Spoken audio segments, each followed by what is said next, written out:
Hello, welcome to the Flying Focus Busiversary, 13th Busiversary.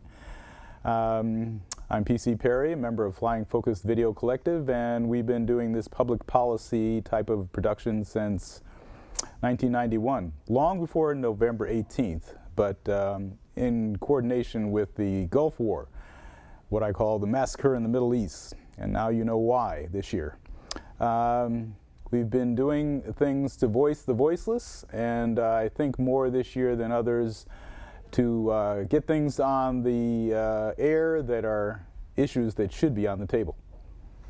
And the reason we do this Busiversary show every year is to show what we look like, to come out from behind the cameras, because most of the time people are watching the events we tape or the lectures that we videotape, and they don't really see who's taping them and producing them. So we want you to see we're just ordinary people who picked up cameras, and you can do this too. And in the last year, we produced 25 new episodes of our half-hour show, The Video Bus. Some of them were two-part episodes, so there are 15 new programs that you'll hear about tonight from the producers and some of the crew people from those different programs. And we have a phone number that can contact us, and that would be 503-239-7456. Do you remember the other? Or 503-321-5051. And we have an email address, and it's new this year. We have our own domain name at ffvc@flyingfocus.org. It's on the screen. Easy to remember. And we hope that you'll get in touch if you want to get involved and make your own programming. Barb, I'm going to ask you let's say when did you get involved with Flying Focus, the Video Collective, and then tell us something about your clip. Okay. I got involved in 1995, which is 9 years ago now. Oh my God. Long time. Time flies. Yeah. And this first clip is from a program called Values, Cultures, and Conflict. All right. The woman speaking, her name is Bennett, and she's been working in the international community for a long time, so she has a lot of information about how different cultures interact and the difficulties they can get into with even very good intentions. This is very interesting. Let's take a look. Okay.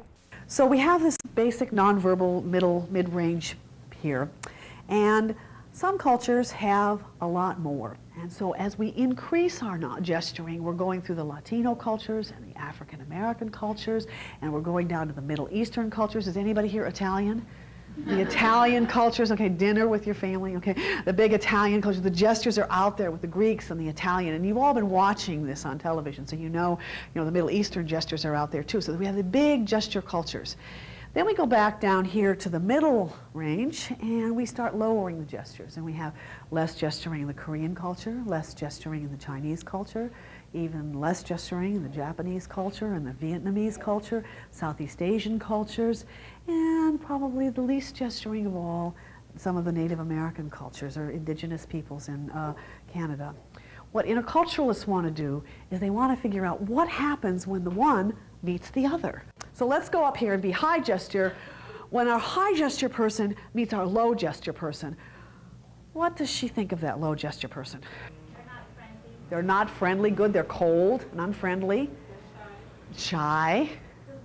Submissive. An Asian submissive woman, yeah, okay.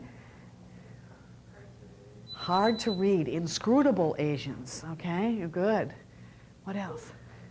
Not intelligent. Not very bright, not much to offer. Passive. Not competent, good. Anything else? A little shy, more shy, yeah, okay. Now, what does our low gesture person think about our high gesture person down here? Crazy, good. Agitated. Obnoxious. Let's just call it what it is, obnoxious, okay. Aggressive. Loud. Rude. Not too bright, good. Mutually negative, not too bright. Barb, you have another clip coming up, and this one is about anger management. It certainly is. Oh, thank you. Tell me about it, would you please? This is another program about working in groups, ways that we as activists and just as people in general can work together more effectively. And of course, everyone knows that that's really important right now because the right is so well organized, and it's really important that the left get as many skills as possible in working together. I think the left tends to be a little more diverse also, and so the more skills we have in working together effectively, the better we can do that. And this is a thread through the three clips. Through these three programs, right. Good. And anything that happens in the world, we have 4 options of how to react, 4 options of where to put our attention. So the first option that we take is to blame ourselves, to take it personally, and think about how we receive this as, what's wrong with me? What did I do wrong? And judging ourselves. And so how does that sound? How might that sound internally? You never call me anymore. How might it sound if you're blaming yourself? God, I'm a bad person. This is when we feel one of these 3 feelings: shame, guilt, depression. So a second way that we might react, and we might put our attention, is to blame the other person or blame organizations. This is the only time we feel some form of anger. This is how anger comes up. So that's where we come over here to the third option, connect with ourselves. So that's really sensing what's going on internally, what are my needs and values that come up when I hear this person say this. So the anxiousness, the fear, the regret, the guilt is because we value friendship. Having friendships and community is important to us in our lives. And so, scared, want to protect the friendship. Fear. Yeah. The fourth option, where we could put our attention, trying to sense the feelings and the needs and values of others. And I put on here that in doing it, we come with a curiosity, like we talked about earlier. We can never know what's happening inside someone else. All we can do is guess. So we just guess. So that was Stuart Watson talking about anger management, and Stuart got some of his information and training from Marshall Rosenberg, and the next clip is actually Marshall Rosenberg himself, an internationally known person who originated a form of communication called nonviolent communication. And with me tonight is Martin Evans, who videotaped Marshall Rosenberg. And so how long have you been involved with Flying Focus, Martin? Well, I think this is my 9th year. Wow. And I started it as a community service requirement for high school, and I just kept going. So I really enjoyed taping this Marshall Rosenberg program because his technique and his method and his presentation was really compelling. So let's take a look at that clip. So if you want to use this island concept of duty and obligation, use Amtssprache language. Amtssprache is a term I borrowed from the Nazi war criminal Adolf Eichmann, who at his war trials crime was asked, was it difficult for you to send tens of thousands of people to their death? Eichmann said, to tell you the truth, it was easy. Our language made it easy. That answer shocked his interviewers. His interviewer said, what language? Eichmann said, my fellow officers and I use the language of Amtssprache.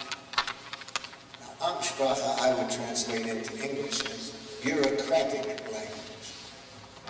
A language that implies we have no choice but to do what the system says we have to do. What the system says is our duty and obligation. So Eichmann was asked to give some examples of Amtssprache. Eichmann said, it's a language that you deny responsibility for actions.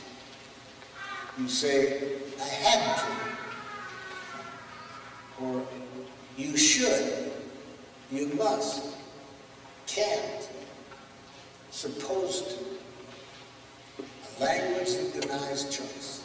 If you're asked why you have no choice, you say, superior's orders.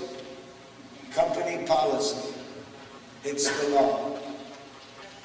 So let's learn ways of thinking and using power that create connections that allow everybody's needs to get met. So first, let's develop a language of life, not a language of domination. So Martin, you taped this next program as well, didn't you? That's right, and this was actually the first program that I produced, taped, and edited all on my, well, with some help, but took it through the whole process. And this program features Derrick Jensen. He's a writer and a lecturer and environmental activist out of Northern California. And he has kind of a holistic, meandering style, but his work always features kind of how he hopes we can transition toward a sustainable material lifestyle in the face of more scarcity of drinking water, food, energy, and what we can do in the future to change the way we live and the way we survive.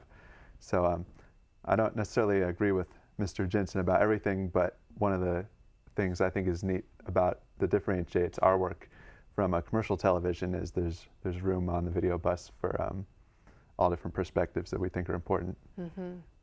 Right. So let's look at this clip. Okay. And the way to define civilization is a way of life characterized by the growth of cities. And that's defensible both linguistically and historically. Okay, so that's very nice, Derrick, but what's a city? Well, a city I define as a collection of people living in numbers large enough to require the importation of resources. What that means is the people who lived right here were not civilized.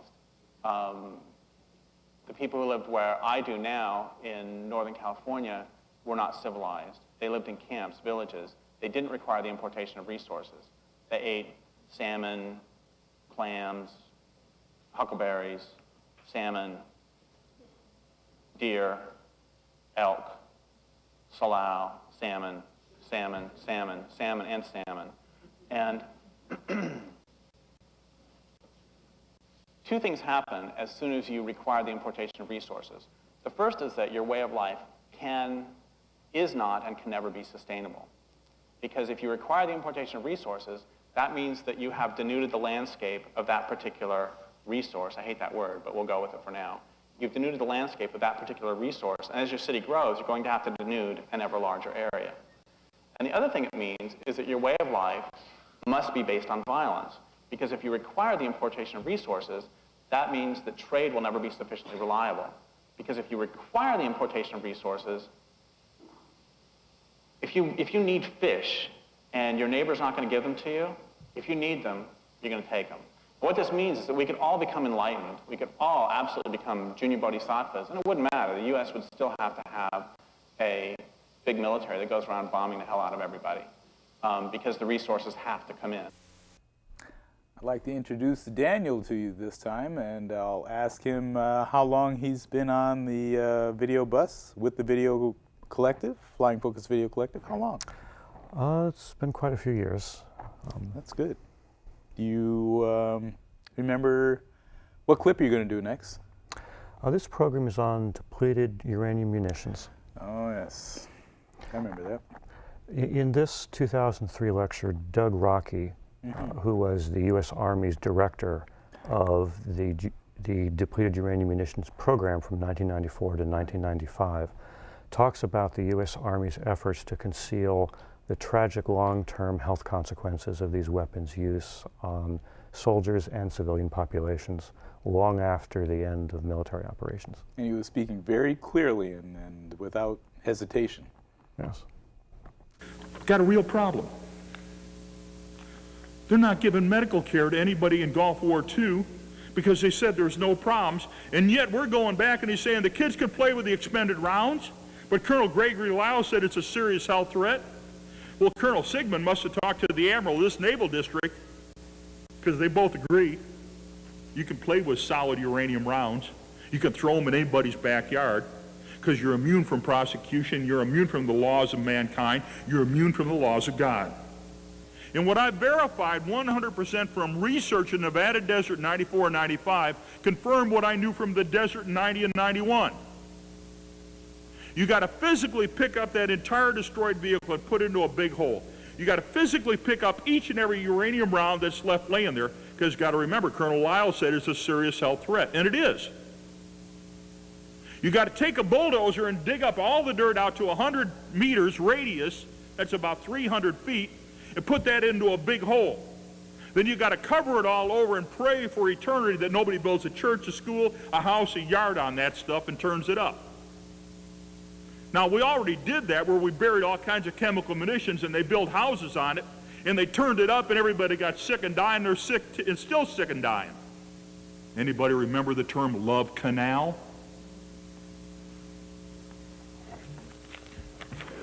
Well, how do you bury Jefferson Proving Ground? How do you bury Iraq? How do you bury Kuwait? How do you bury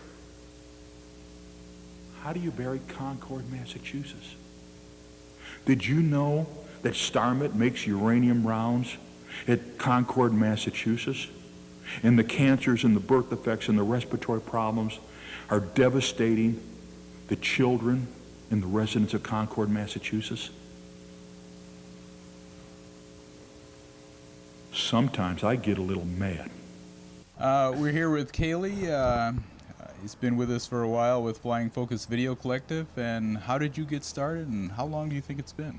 It's been since 2000. I got involved with Flying Focus while I was making a documentary on the Sierra Leonean Civil War. Right. And during the post-production phase of that, we got involved with Flying Focus as an outlet. We showed it on your program, and then I went away to college, and I just got back. Okay, can you tell us what the clip is about and give us an idea of the content? Yeah, this clip is from the War, Peace, and Media Conference at Portland State University this last summer. The speech, it's the headline speaker talking about the history of nonviolent struggle throughout the world, throughout the 20th century. So it's quite a topic, but he's addressing the benefits and drawbacks of forceful versus nonviolent struggle. So. One category of facts has to do with the most well-known model for liberation in the 20th century, through violent revolution, through violent insurrection, through war, through military invasion, through some form of a vanguard or an external force liberating a country from a domestic oppressor or from a foreign military occupier. One fact about that category of liberation in the 20th century is that there is not a single instance of a violent revolt or insurrection toppling a dictator or an oppressive government and leading to the establishment of a stable civil society that observes the rule of law under a government based on the consent of the people. There have been successful violent insurrections, but no successful violent insurrections followed by a free and an open society.